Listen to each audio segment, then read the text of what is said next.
امروز با یه ویدیو کسب درآمد جدید خدمتتون هستم. میخوام یه سایت خیلی خوبی واسهتون آموزش بدم که میتونید ازش درآمد نسبتاً خوبی داشته باشید. حالا نسبت به فعالیتتون میتونید ازش کسب درآمد داشته باشید این سایت، ولی میتونید شما تو مرورگرتون اینو با گزینه ترنسلیت به فارسی ترجمه کنید. ببینید مثلا اینجا گزینه ترنسلیت رو خب دوستان، بعد از اینکه وارد حساب کاربریتون میشید با همون گزینه‌های ثبت نام و ورود که حالا من به خاطر حریم خصوصی خودم نشون ندادم تو ویدیو، ولی تو همون قسمت ورود میتونید از طریق مستقیم حساب گوگلتون که بالای با علامت جی نشون میده وارد بشید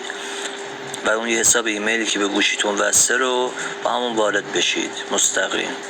بعدی که وارد میشید یه همچین صفحه‌ای واسه شما نمایش داده میشه که از شما حالا بعد از اینکه بالاخره گفتم